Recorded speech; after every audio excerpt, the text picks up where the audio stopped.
ct.gov. The Historic Preservation Council takes statements from members of the public but does not respond to questions. Lastly, please only address the particular agenda item being addressed at that time. The following is the Historic Preservation Council's policy regarding conflict of interest. The Historic Preservation Council votes on matters which provide leadership, service, and economic benefits to property owners, consultants, local governments, and not-for-profit organizations. Given this responsibility and to maintain the highest professional standards in the discharge of our duties, it's important to maintain a strict code of ethics for all council members and department employees. In order to avoid possible violations of the Department of Economic and Community Development ethics statement, it's necessary for the council to be aware of any situations in which there is a real, potential, or apparent conflict of interest involving anyone here. A conflict of interest may occur when a public official's participation in agency matters results in personal, financial gain. All council and staff have been provided a copy of the Department of Economic and Community Development ethics statement and governing statutes, and having read them and today's agenda, members of the council and staff are now asked to disclose any affiliation with entities or projects that may create a conflict of interest as identified by agency policy and pursuant to Connecticut General Statutes I-79 through I-89, entitled Code of Ethics for Public Officials. Once disclosed, the members or staff may recuse themselves from that particular agenda item. Having read the statement, are there any council or staff members that would like to disclose a conflict of interest to any of the items on today's agenda? Seeing none, we'll move right on. Agenda item 4A, the review and approval of meeting minutes. The June 5th, 2024 meeting minutes were provided to council members via email from Jonathan Kinney, and some corrections, I believe, were submitted by at least one of our members, Marguerite, correct? Yes. Are there any further corrections? Kind of a motion to approve the minutes, the revisions noted? Anyone? So moved, Paul. Elizabeth Burgess? Marguerite, second. Yeah, sorry. Thank you. And roll call vote. Beth Ackley, Aye. Via Duce, Aye. Beth Burgess, Aye. I'll abstain. Marguerite Cornell, Aye. Andy Horowitz, Aye. Sarah Nelson, Aye. Deanna Rhodes, I'll abstain. okay, and Sarah Sportman. I wasn't here last month, so I'll abstain. Okay, the motion carries. Thank you all. Moving on to our first review item, the State Historic Preservation Grants, item 5B1. I'll read the motion. The Historic Preservation Council votes to recommend the award of a survey and planning grant funded by the Community Investment Act of the State of Connecticut to the below listed applicant in the amount shown. All grant guidelines and state requirements shall be met by the below listed applicant upon receipt of a grant as administered by the Department of Economic and Community Development. Staff recommends the application for funding. The applicant is the New Canaan Preservation Alliance, and the project consulting services of a 36 CFR qualified architectural historian to prepare a National Register nomination form for 6 modern residences in New Canaan, Connecticut. The amount of the grant is $20,000. Can I have a motion to approve? Sarah Nelson, so moved. And a second? Andy, I'll second it. Thank you, Andy. Discussion. Great. Good morning, everybody. Yes, staff does approve this application for funding. We do have a multiple property documentation form for moderns in Connecticut. And so this would be a 6-building district under that MPDF. We did discuss the scope and budget with Jenny, our National Register Coordinator, and so she confirms that the number of hours and funding is probably sufficient. This is a non-matching grant. So I believe we have some folks here from the New Canaan Preservation Alliance. Susan Polish. to answer any questions that I might not be able to. Are there any comments or questions from council members?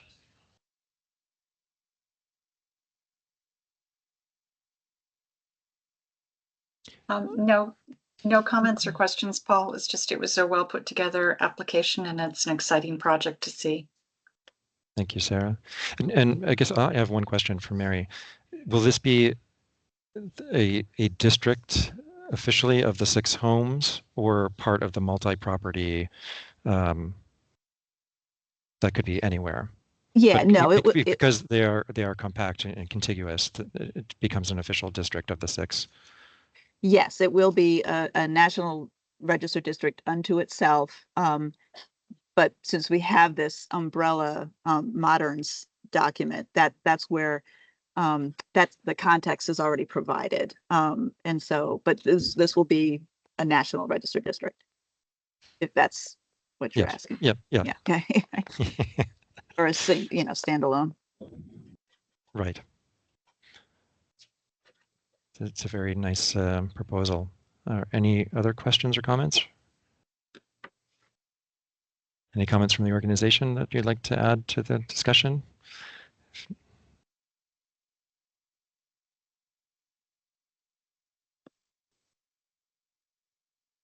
Susan? I would like to thank you all for a very careful consideration. We very much enjoyed preparing the application, and all the 6 neighbors are very, very excited about this. So we had 100% enthusiasm. Wonderful. Okay. If there are no further questions, we'll move to the roll call vote. Beth Ackley, Aye. Via Duce, Aye. Beth Burgess. Aye. I will abstain. Marguerite Carnell, Aye. Andy Horowitz, Aye. Sarah Nelson, Aye. Deanna Rhodes, Aye. and Sarah Sportman. Aye. The motion carries. We wish you well with your project. Thank you. Thank you. Our next item 5B2.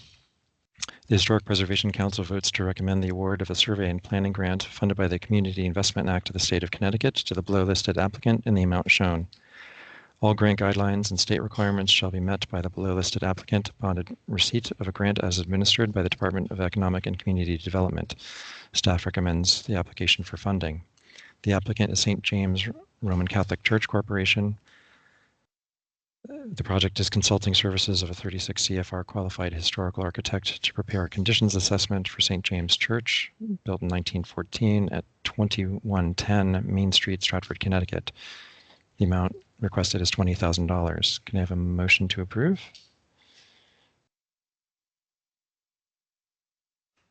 So moved, Marguerite. So get Marguerite and second by Beth. Sure. Okay. Okay. Discussion. Okay, great. So, yes, staff does recommend approval for funding. This is a matching grant, so we're hoping that the condition assessment won't go over 40,000. As you noted in the application, I think they've identified some known issues, including the spires. But as you read through the application, it becomes apparent that there's some leaking issues that really need to be investigated, that might be related to the installation of a window over the altar. In any case, this will be a comprehensive condition assessment. This is the first time the church has accessed our funding and came to us for help, and so we certainly want to support them as they move forward with the condition assessment, and then hopefully choosing priority project to perhaps move on to a HRF grant in the future. David Zamahai is here from the church to answer any questions that I cannot. Other questions from council? I've got a Beth- quick question. Beth Ackley? Yes, thanks. Can you, It sounds like you did some work in 2003. Is that right? Oh, we can't hear you. We can't hear you. Oh. Still can't hear you. I think you're on mute, David. No, he was off mute, but try again. Doesn't seem like his microphone is picking up. Yeah, it looks like it. David, we can't hear you. We can see you, but we can't hear you. And when you're toggling through the mute switch, we could see that it's going mute and unmute, but I don't think your microphone is picking up.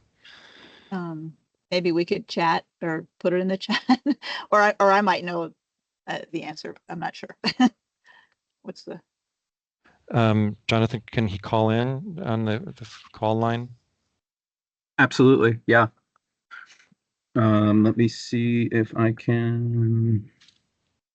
It's 860-840-2075. Is that the Yeah. number? Let me pull it up.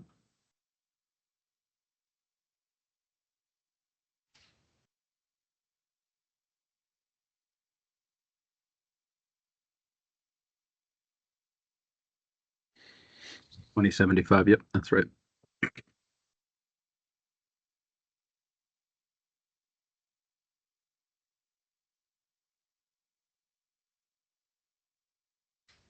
Still can't hear you. Could you put the number in the chat for David? Absolutely. So he can... Yep.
Do you want to go over to Sarah's question while David is calling in, Paul? Oh, he's calling in now. Let's see. Yeah.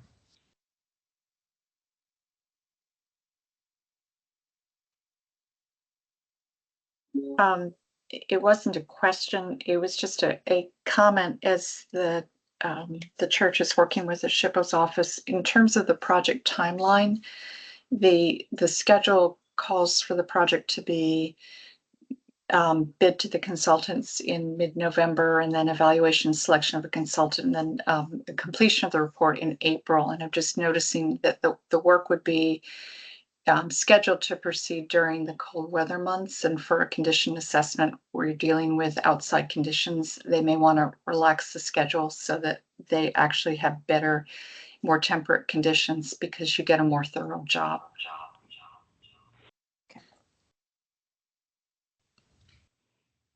Can everybody hear me we can now? Certainly. Oh, yes. Yeah. I can. Yes, Okay. loud and clear. Okay, great. Can you repeat the question, please? Sure. The question was just understanding a little bit more about the work that you did in 2003. The exact work, I don't have the grant request in front of me. 2003 was before. Okay, could you please refresh my memory as to what work you're referring to specifically, and I can give you the details? It looked like in the grant application there was a reference to some measured drawings being done. I'm almost positive it was 2003. And Yes, some work being done at the time, maybe with the window as well, the round window. Yes, now I know. Okay, now I know what you're referring to. Back in 2003, we had a renovation done on the church. Part of what we did was we installed the window at the back of the altar. We also redid addressed a number of other issues within the church itself. A lot of it was cosmetic. Very little at that point, I believe, was structural. We did not were not aware of any structural problems at the time, so we did not address those at the time. Also, while just as an explanation, I was not the buildings and grounds person at the time, so that's about the most detailed explanation I can give you. Okay, well, thanks. That's helpful. And then just a follow-up to that, it sounded like in the application, a mason had looked at the cracking below the window and thought there was a deeper concern, and there was a sort of a temporary repair made. Do you have a sense of what the mason was thinking was going on with the deeper concern? No, we did not. It was not a mason, because even at the time we did not appreciate the fact that there was a underlying problem. We thought it was merely a cracking with the exterior and it just had to be plastered over. So we had a contractor and a normal contractor, but he has some experience in knowing that there may have been a structural problem. So that's when we identified the problem. And that was verified by the fact that in about a year or so, the crack reappeared. So we're living right now with the crack, but we know that there's an underlying problem. And as I mentioned in the grant, we just do not have the funds to assess the impact, the extent of the problem of that particular issue. Okay, great. Thanks for clarifying that. You're welcome. Any other questions I can answer?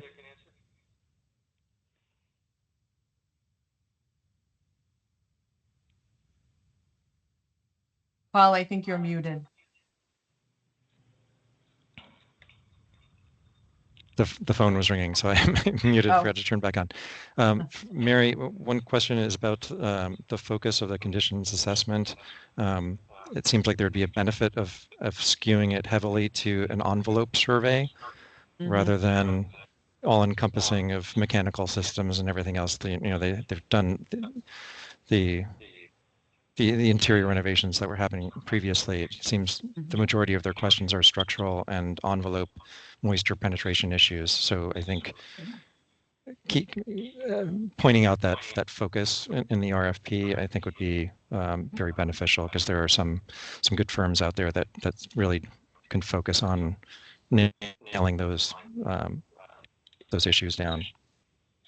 Yeah, we will definitely work with the applicant, and we will address Sarah's suggestions for the timeline as well. The timing of the actual assessment. Great. And I'll just mention, having been on council for the Diocese of Bridgeport for 20 years, looking at projects, it's nice to finally see a project coming for preservation funding. So I want to continue encouraging you to do that. Thank you. Okay, if there are no further questions, we'll move to roll call vote. Beth Ackley. Aye. Via Duce. Are you muted, V? Didn't hear you. Thumbs up? Okay, thank you. Beth Burgess. Aye. I will abstain. Marguerite Carnell. Aye. Andy Horowitz. Aye. Sarah Nelson. Aye. Deanna Rhodes. Aye. And Sarah Sportman. Aye. The motion carries. We wish you well. Thank you. And hope they Thanks, get to the everybody. bottom of all the issues that you're experiencing. I appreciate it. If I can just make one comment. My discussions and work with Mary Dunn and with your entire council have been wonderful. It's been a wonderful experience. So I thank you for all the help you provided, and I look forward to working with you in the future. Thank you.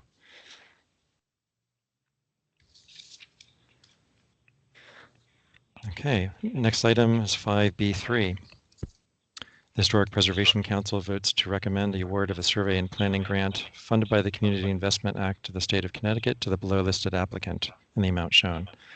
All grant guidelines and state requirements shall be met by the below listed applicant upon receipt of a grant as administered by the Department of Economic and Community Development. Staff recommends the application for funding. The applicant is the Dudley Foundation, and the project is consulting services of a 36 CFR qualified historic architect engineer team to prepare plans and specifications to support the restoration of the Dudley farmhouse dating to 1844 at 2351 Durham Road in Guilford. The amount requested is $2,750. Can I have a motion to approve? Sarah, so moved. And a second? Second. Thank you. Discussion? So, again, staff does recommend approval. This is a modest request. It does, address just the, Civil War era addition to the original farmhouse. And then further down, just the sill, the problem of the sill, which is why we're recommending a, architect engineer team.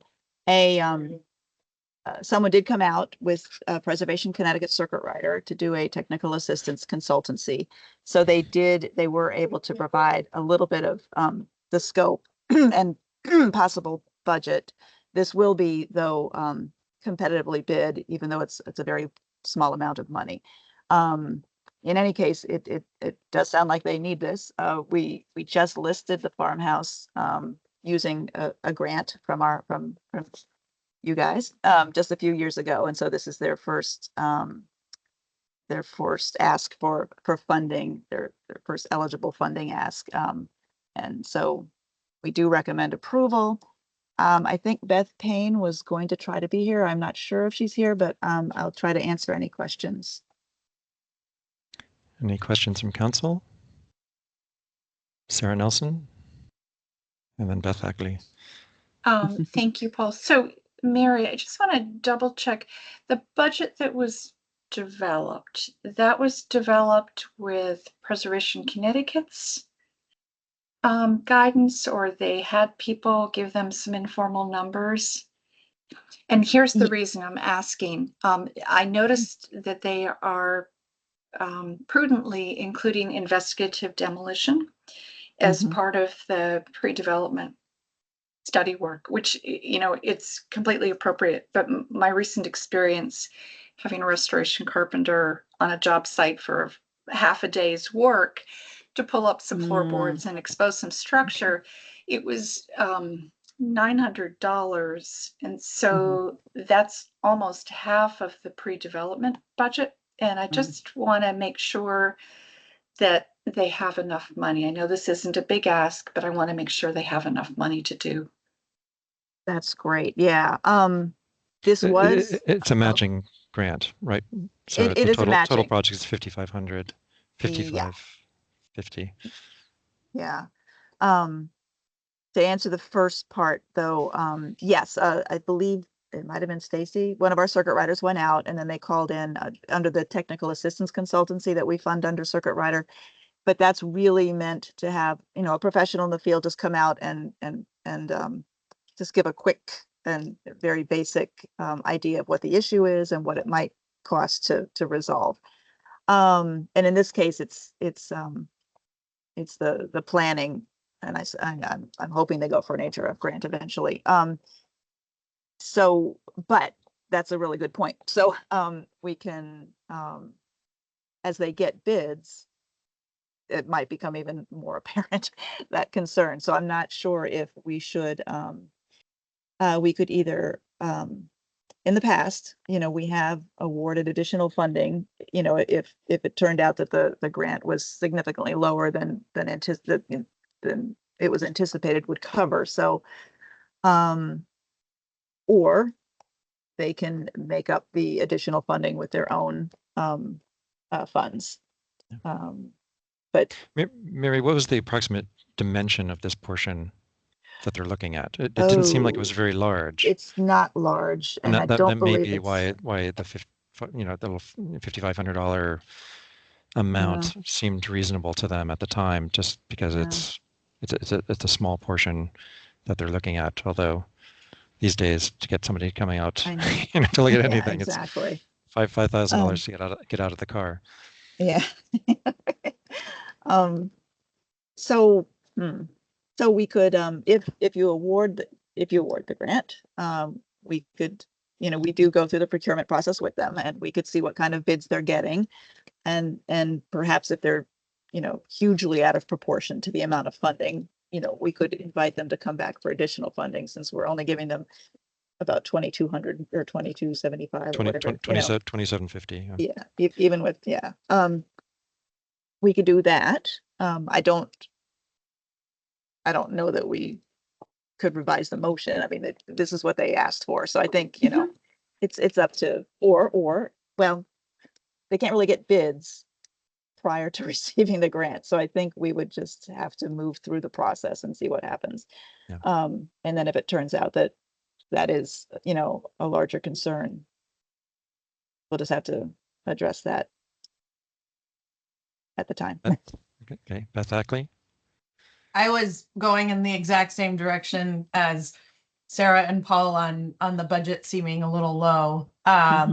And the only thing I have to add to the discussion so far is that if the thought is I know that it was like an architect engineer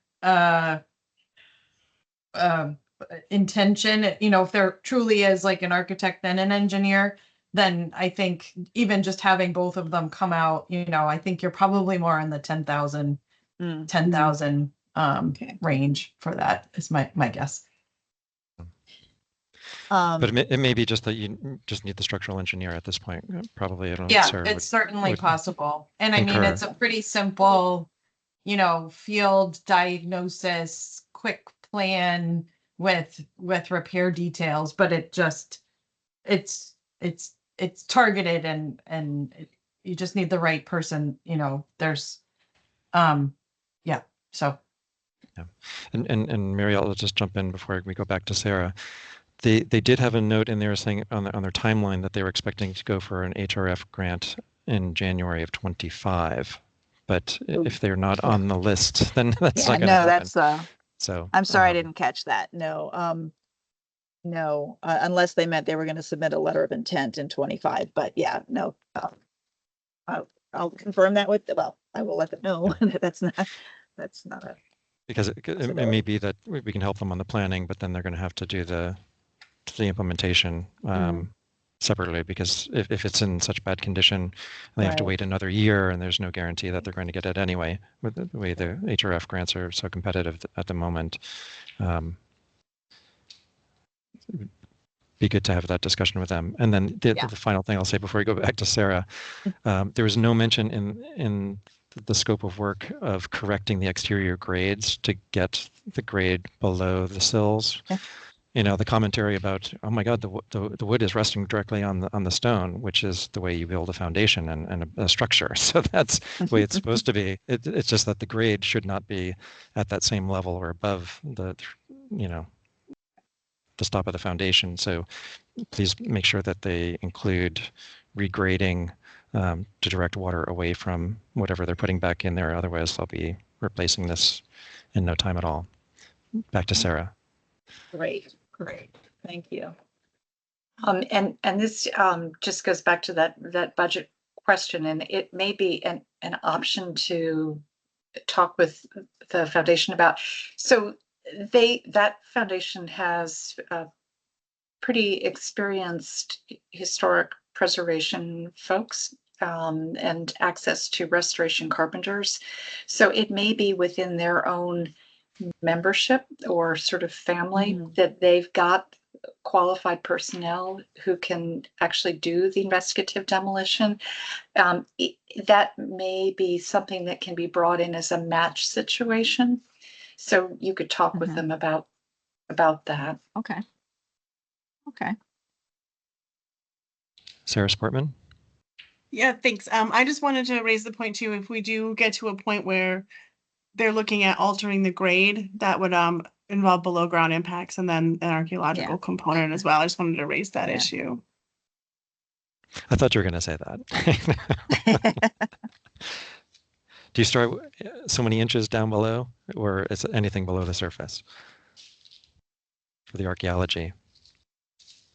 It kind of depends. I mean, if it's just a couple of inches, it probably isn't much of an impact, but because of the way the grade builds up over time, oftentimes that is as a result of historic activities that would leave an archaeological signature. So, you might be looking at the archaeological record of the property within that grade change that has occurred over time. So it's just something to keep in mind. Thank you. Any further questions or comments? Seeing none, we'll move to the roll call vote. Beth Ackley, Aye.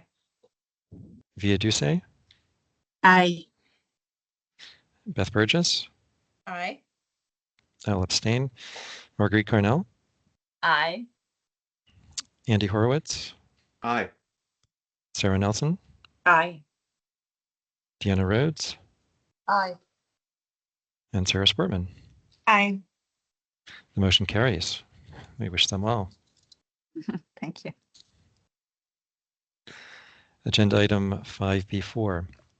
The Historic Preservation Council votes to recommend the award of a Partners in Preservation grant funded by the Community Investment Act of the State of Connecticut to the below listed applicant in the amount shown.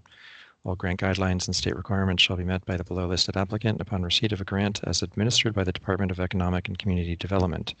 Staff recommends the application for funding. The applicant is the town of East Haddam. The project is consulting services of a community planning firm to facilitate visioning workshops for the redevelopment of the Old Town office site, number 1 and 7 Main Street, East Haddam, and the amount requested is $15,000. Can I have a motion to approve? I'll make a motion to approve. Thank you, Deanna. And a second? Anyone? I'll second Sarah Nelson. Thank you, Sarah. Discussion. Excuse me. Thank you. Yeah, so staff recommends approval of this application.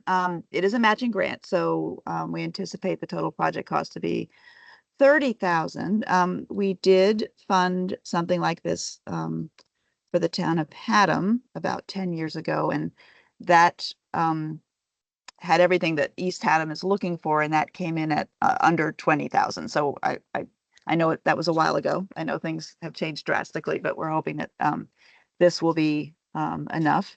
And we'd also just like to be part of this planning process because this looks like a very vulnerable and desirable spot in East Haddam.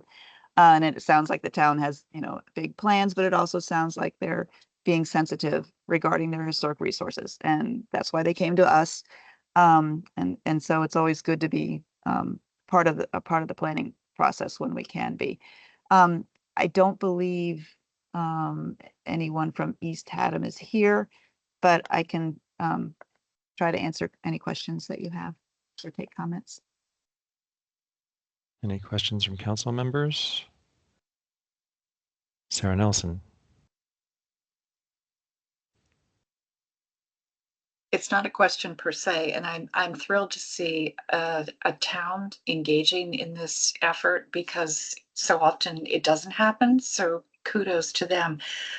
Mary, one of the things, and it may be an add-on after this study is done, but oftentimes some sort of a pro forma, once the town has grappled with what this should be, having an additional study that allows the articulation of what the economics are really helps jumpstart development efforts. And I don't know if there's an opportunity for the town to come back once they get done for an additional add-on study. That would certainly be an eligible activity under Partners in Preservation. And I've actually seen pro formas as part of the whole package, but again, for 30,000, I'm not sure, but yeah, that's they would definitely, that would be a very crucial piece, critical. Yeah. Marguerite. Yeah, I agree with Sarah's suggestion. that the economics are what would drive the entire project to move forward. So important to look at that if possible. But my question is actually a technical one. On page 6 of the application, I noticed that a certified resolution was not submitted at the time. So I wondered if you've received one since, Mary, or if can we vote on it without it? Oh, yes, yeah, the certified resolution is required with the application. It's actually required with the contract. So if they're awarded the grant, I need the certified resolution that says that the signatory on the contract has been authorized by the, but no, those documents have since come in. I was actually planning to put things on the August agenda.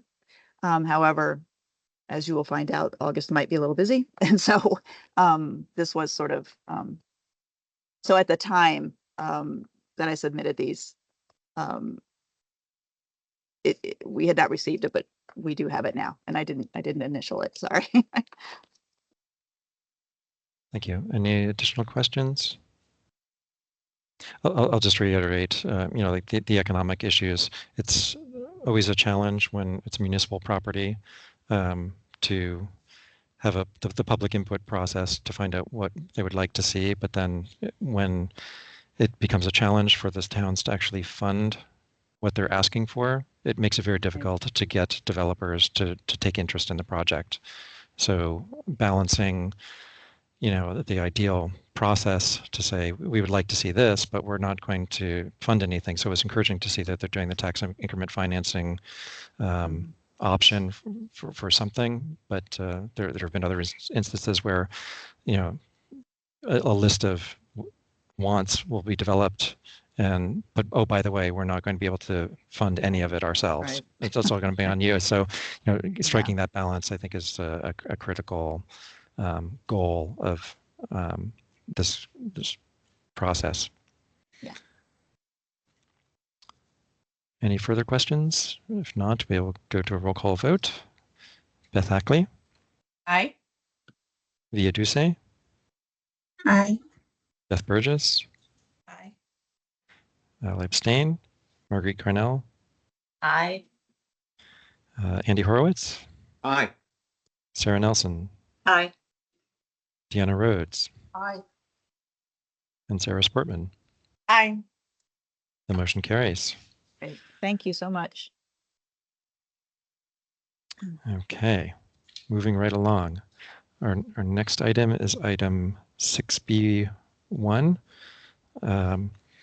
nomination for 102 Huntington Street, Hartford to the State Register of Historic Places. Historic Preservation Council votes to list 102 Huntington Street, Hartford to the State Register of Historic Places. Can I have a motion to approve? So moved, Beth Burgess. Thank you, Beth. And a second? Deanna Rhodes, second. Thank you. Discussion? Good morning, everyone. Raina Wisniewski, State Register Coordinator. Staff recommends approval of listing of 102 Huntington Street, Hartford to the State Register of Historic Places as an addition to the Sigourney Square Historic District under Criterion 1 at the local level for its association with the development of the Asylum Hill neighborhood of Hartford during the late 19th century, and under Criterion 2 in the area of architecture as an intact example of a Queen Anne residence typical of those constructed throughout the district. Alterations are minimal, limited primarily to kitchen and bathrooms, the house retaining its location, setting, design, materials, workmanship, feeling, and association of a late 19th century residence within the city of Hartford. The current owners are Northside Institutions Neighborhood Alliance. I don't see anybody here from NINA or the city of Hartford, but it is NINA's intention following listing to rehabilitate the house into affordable housing. Marguerite Carnell has already provided some edits. Thank you, Marguerite. So I will do my best to answer any questions you may have. Comments or questions from council members? Beth Burgess. Hi, Marina. I'm not sure if one of Marguerite's corrections was on page 7, but it should be John Hooker, not Thomas Hooker. Thank you very much. That makes a lot of sense. No, it's really great to see this, if I can. Really great to see this Asylum Hill project come forward. Love it. Love any more on this topic. And I'm also grateful that Ken Johnson and Dave Corrigan brought it forward.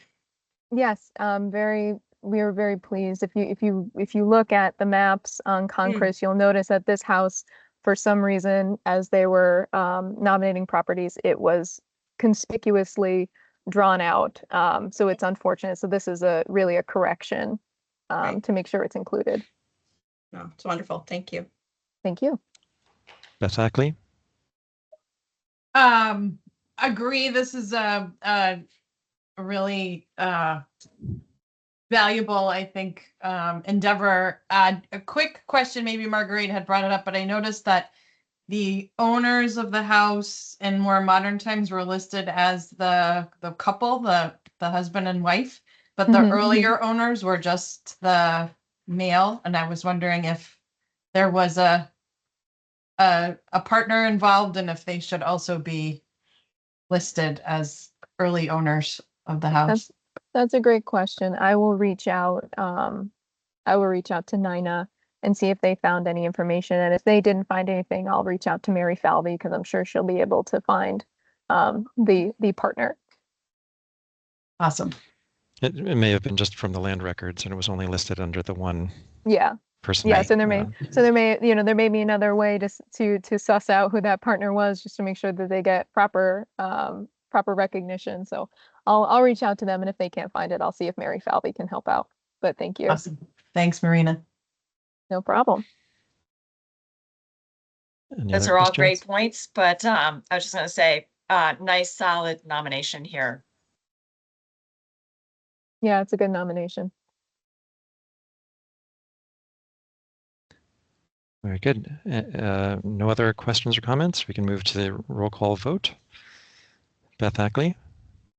Aye. Via Duce? Aye. Beth Burgess? Aye. I'll abstain. And Marguerite Carnell? Aye. Andy Horowitz? Aye. Sarah Nelson? Aye. Deanna Rhodes? Aye. And Sarah Sportman? Aye. The motion carries. Thank you very much. Thank you. Okay. Moving right along in our agenda, if I can find my paper. Our next item is, I believe, item 9, the threatened properties update from Todd Levine. Good morning, everyone. I just have a brief update, and that is that we had asked the owner of the two Norwalk sites that are under threat right now. He asked for more time and agreed not to demo 3135 South Main Street until after the August meeting. So we will be having our SEPA meeting next month. August 7th will be, starting at 10:30 will be the review and presentation of the threatened buildings at 3135 South Main Street and 25 South Main Street. Any questions? Thank you. Thank you, Tom. So hopefully we'll have a full complement of council members for that important meeting. Moving on to item 11, the report on the State Historic Preservation Office from Jonathan Kinney. There we go. Good morning, everybody. Jonathan Kinney with the State Historic Preservation Office. A few quick updates for you guys. I had hoped to have an update, and I apologize, from the governor's office, but they have not gotten back to me yet. So I will update you as soon as I do hear back from my contact there. This is regarding appointments and membership items for HPC. I can confirm that we are going to be moving forward with a new member, which is very exciting, and I will update you as that is just starting to move forward. This person is an attorney with a lot of nonprofit and historic preservation experience. So this is very exciting. It'll be a good addition to the council, I think. And that process is just getting underway. So I will update you as that gets closer. And I'm hoping that that individual will be joining us at a meeting very shortly. As far as Paul's appointment and other vacancy, the filling of additional vacancies, again, I will just wait to hear back from the governor's office, and we'll again, maybe I can just update you via email if it's between the meetings, but I will share that information as soon as I can. The second item I had was we had discussed this briefly at one of the previous meetings, but I'd love to set up another lunchtime webinar with council and some SHPO staff.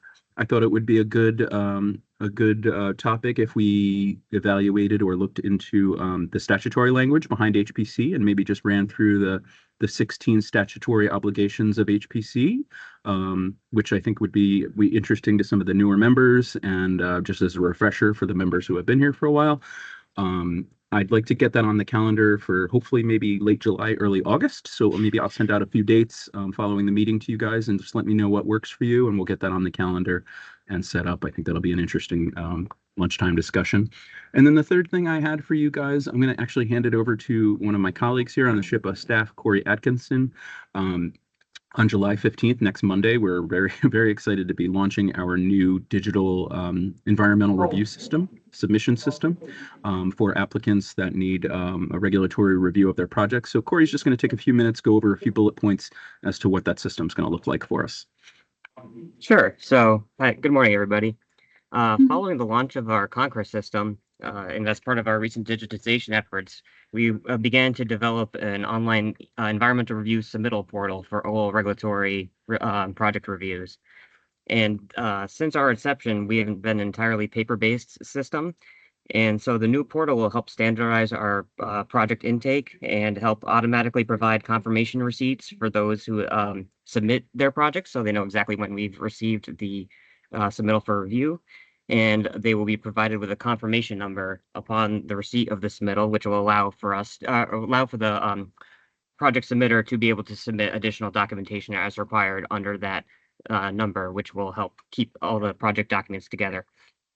It'll allow us to more easily track our review data and submittal data and be able to more readily serve our constituents. In the portal, as Jonathan mentioned, the portal will launch the 15th, at which time we will cease to accept hard copy submittals, and hopefully this will streamline the process and make it run a little smoother for environmental review. Yeah, thank you, Corey. Any questions from council on any of that? Not on that. Were there any updates on the legislation that was in the special session? Yes, the legislation did pass as part of the special legislation. It was incorporated into a larger bill. I don't have the bill number in front of me, but essentially it is very similar to the last version of the bill you saw during the regular session. However, one key difference is that the language that allowed an applicant to sort of bypass the mitigation process with a 15% payment of the state investment is no longer in the legislation. That has been completely removed for the legislation, which is a positive. Honestly, that was a precedent we were not looking forward to having set, and we're happy that has been removed. So internally at DECD, I'm going to be meeting, Liz Shapiro and I will be meeting with leadership in the next few weeks to suss out exactly what the process will look like for when the commissioner will be involved. There is language in there that says that the commissioner will be a part of the conversation when mitigation is being recommended, and also that the applicant has the right to request a review of that mitigation from the commissioner if they're not happy with the proposal put forward by SHPO. So we're going to be meeting in the next few weeks to hammer out exactly what that process will look like internally at DCD, and that will all be published once that's determined. That will all be published on our website so that it's very clear and transparent for everybody what the new process will be. So look for that in the next few weeks, hopefully. And just a very quick update. I know we've talked about Seaside State Park over the last few meetings, or for quite a while actually. Some SHPO staff and myself will be going out to the site tomorrow to meet with Deep and some other folks, hopefully to advance the conversation regarding the potential reuse of at least some of the structures out there. So I will update you on that as soon as I have any additional information. And thank you very much. I'll hand it back to Paul. Thank you, Jonathan. Just for clarification, the 15% yes was still in there, but it's after going through the process. So they weren't able to get rid of codifying the actual amount, but at least you have to go through the process first before getting to that 15%. So that was the last version of the bill during the regular session that they had to go through the process to get to the 15%. The 15% language is now completely gone. It's not even an option Okay, down the road. that's encouraging. It is encouraging. Thank you. Sure. If that's all from Jonathan, we proceed to Liz for the report on the museum properties. Hi, everybody. Liz Shapiro, Director of Arts Preservation and Museums. I'll just, before I go into the museums properties, I'll just lead with where the one piece that I want to share with you about this legislative session, and that it has to do with next legislative session. And that is that I have been told that that 15% piece is not dead. So, however, I'm not sure what will happen with that based on some recent changes in the governor's office and things like that. So I think it's worth paying attention to, listening to. If any of you in the course of your work end up having conversations on that topic, please feel free to write them down, codify them, put them away, share them with us if you'd like to. But it may not be gone forever.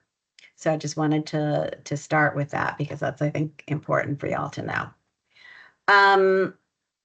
Does anybody have any other questions? Sometimes I know it sounds like I talk in riddles, and unfortunately, sometimes I have to sound like I'm talking in riddles.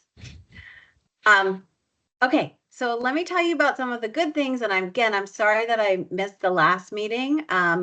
We were starting the season, so there wasn't too much to report, but I will catch you up because some things are really good. Actually, most things are really good. We had a great successful opening for all 4 museums. Even Prudence Crandall is now opened, although it opened about a month late. Great news in that we have some really great seasonal help on all the sites. And I'm going to shout out to Jody Paulsgrove, our curator of collections, who is not responsible for any one of the sites, but she really has a willingness to have a very flexible summer schedule and pitch in during the museum season. And that's allowing our permanent staff to even take a few days off in season, which is really necessary because for any of you who've ever worked at a historic site during the busy time, you know how exhausting it is dealing with the public all the time. And I have been talking about the new POS system, which has had its ups and downs, but it has been implemented and it seems like it's moving ahead well. This is going to allow staff to actually accept credit card payments off-site and potentially do some online sales, which doesn't sound like a big deal because like everybody is like, duh, that should have been happening for years, but you would be surprised at what hasn't been happening for years and should have been happening for years. But we finally feel like maybe we're up to 2023 in the process of taking payment with the museum. So that's exciting. And it only took 4 years. So quickly at the different museums, at the Crandall Museum, a lot of work has been done to repair and replace the incorrectly installed plaster ceilings. There's a plan in place. There is actually some mesh that has had to go up because plaster, even after it was removed, continued to fall from the lath. But we now have protection up in place, so no visitors or staff need to worry about even little bitty pieces falling and getting in their hair. We do have a good plan moving forward. I think everybody is fairly content at the moment, although one shouldn't lose sight of the fact that, in fact, this was all due to incorrectly installed plaster ceilings. However, in the really good front, we've been having quite a few tours at the Prudence Crandall Museum.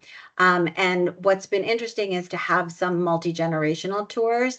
The tour tends to be best for 8th graders and up.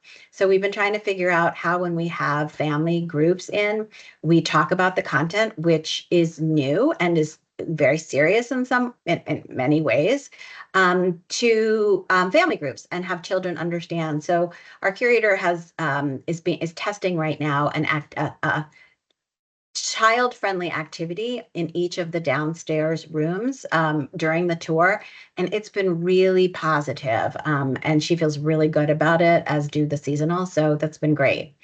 I would highly recommend a visit to the museum this season because now we're really ready with new interpretation, and I'm happy to meet anybody there who would like to go. I will not be giving the tour, but I'm happy to be there to talk through what we've done.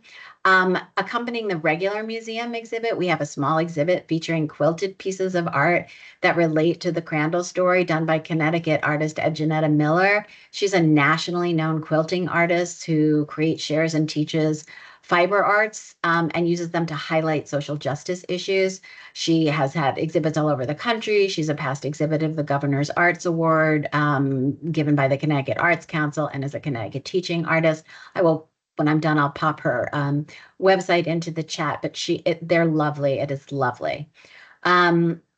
At the Eric Sloan Museum, the storms the last weekend in June did a lot of damage on site. Lots and lots of trees down, power out for 3 days, and the exhaust fans for the HVAC system were pretty much turned to mush. So we're still working on cleanup, but the museum is open. They did host their annual 4th of July bell ringing, which was started by Eric Sloan and has happened on the 4th of July every year since I think the 50s. One very zealous adult guest prior to the bell ringing actually pulled the rope so hard that they dislodged the bell right before the ringing was supposed to start. Total fun, total chaos for everybody. The bell is in a little bell tower on top of the museum in case you haven't been there. But we were saved by Spectrum, who happened on July 4th to have a bucket truck parked by the main entrance of the museum. So they brought the bucket truck in, they helped to reset the bell, and we had the ringing, which is a shared ringing to welcome in the Independence Day celebration, where everyone who is there can take a turn ringing the bell. So it's kind of a lovely celebration commemoration. And at the same time, former Connecticut Governor John Dempsey's daughter happened to stop by the museum to donate an engraved brass bell that her father received from Eric Sloan as a thank you for his support of the bell ringing. It used to be a really big deal in the state. So this is a really great item to help tell the story of Eric Sloan, Independence Day, and then the state's support of the museum and all its nuanced facets. We don't have a lot of artifacts like that, so this one is going to be really helpful, especially as we go into the semi-quan. And then one of the things I told you about last year is that the museum has started these in-depth 2-day handcraft classes across the museum season. They've been really popular. Many of them sell out. And the first one that was offered this year, which was furniture restoration, offered in June, sold out. And people, these are not inexpensive classes. But this has been a great source of income for the museum, but it also helps with our mission of ensuring that certain handcrafts continue to be taught and we sort of generate an interest in handcrafts. Newgate, we have received a plan for the stabilization of the 4-story cell block with funds from the National Park Service Save America's Treasures Grant. I know you've been hearing about this for a long time. We had our first plan that involved removing quite a bit of the cell block, dismantling it for later rebuild. The National Park Service won't pay for dismantling without rebuild, and we just don't have a budget for that. That's an enormous budget. So we just received a new proposal, which will be sent to the Park Service, which will involve netting and stabilization and removal of all of the organic matter that's inside the building, which is really contributing to some tremendous movement of the stone walls because of the roots. But it will only be part one. This is going to be a very expensive project, but we're working on that. All plans, lots of plans in place for moving ahead to actually get that structure set. I'm also happy to announce that architect Chris Edwards, who worked with us at the Eric Sloan Museum, has been chosen by the Department of Administrative Services and approved by the Park Service to assist with implementing the semi-quincentennial rehabilitation project at Beats Tavern, also funded by the National Park Service. We have the first meeting with that team next week. And then a robust calendar of special programs at Newgate, and I'll drop the link to all the museum programs this summer and encourage you to visit the museum. And then finally at the Henry Whitfield State Museum, One of the things that our curator has been working with is really strengthening the museum's ties to the town and to the people who live in the town. So the museum is participating in a townwide Be Kind campaign that was started by a bunch of folks in the community. A nice alignment with our Welcome Fest, I think, that will be happening this year in September for the third year in a row. They're also participating in a community field day program. They also have a great pollinator garden that we put in, because if you haven't been there, there's an amazing piece of property there. And so the idea of thinking about the natural environment around the house has been sort of foremost in our minds as we think about planning for the museum in the future. And then finally, the summer archaeology program, which has been under the direction of Professor Bill Farley, continues this summer. I think there's 2 more weeks. He brings students out there. They have been doing great work, and this is a huge draw for visitors. They are super interested in seeing archaeology in the field. So that is all really exciting. And Beth, I was reading from my notes, so I didn't see your hand, but I am now going to call on you. No problem. I didn't want to interrupt you midstream. Anyway, so just quickly back to the plaster at the Crandall Museum. Speak in riddles if you need to, but like, what was diagnosed as the problem? Yes.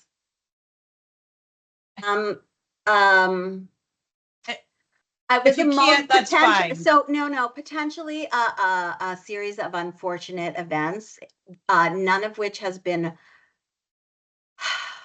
fully agreed upon by all participants, even with some looking into the composition of the lime that was used, and essentially potentially the way the lime was the way the plaster was mixed, the installation conditions, the instructions that needed to be followed carefully when mixing the plaster, the length of time the plaster had potentially sat before being used. Some rooms it all seems to be fine, other rooms it doesn't. And the distance between the lath, a lack of a mesh sub sealing so that the plaster could adhere better. Those are the main things that have been identified and agreed upon. That it could have been any of them. Yeah, a conglomeration. Okay. Yes. Thank you. That's just concerning when us technical people hear things like that, and we want to make sure we can be aware of them for whatever. Yep. Yeah. Thank you.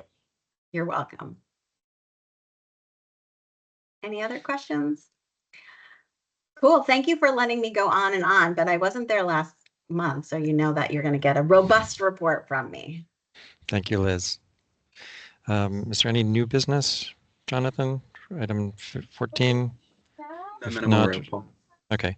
The item 15, liaison with the public and private agencies. Is Jane still with us? I believe she is. Good morning. Yes, good morning, everyone. Jane Montanaro with Preservation Connecticut.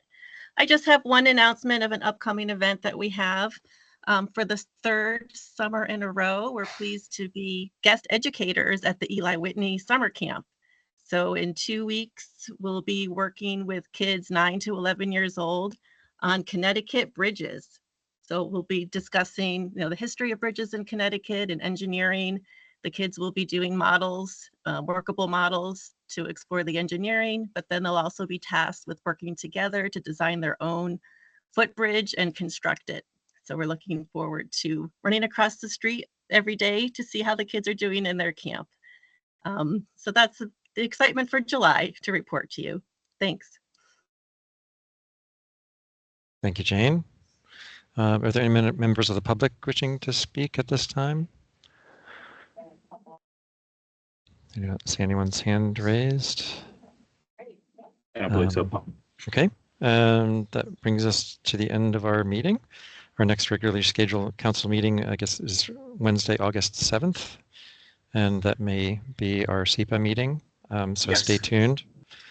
Correct. And for the new members or who haven't been to a SEPA meeting yet, I'm not sure if there's anybody here who hasn't been to a SEPA meeting yet, but essentially what we'll do is our normal business at 9:30, and then at 10:30 we will switch over to the SEPA meeting like we've done in the past.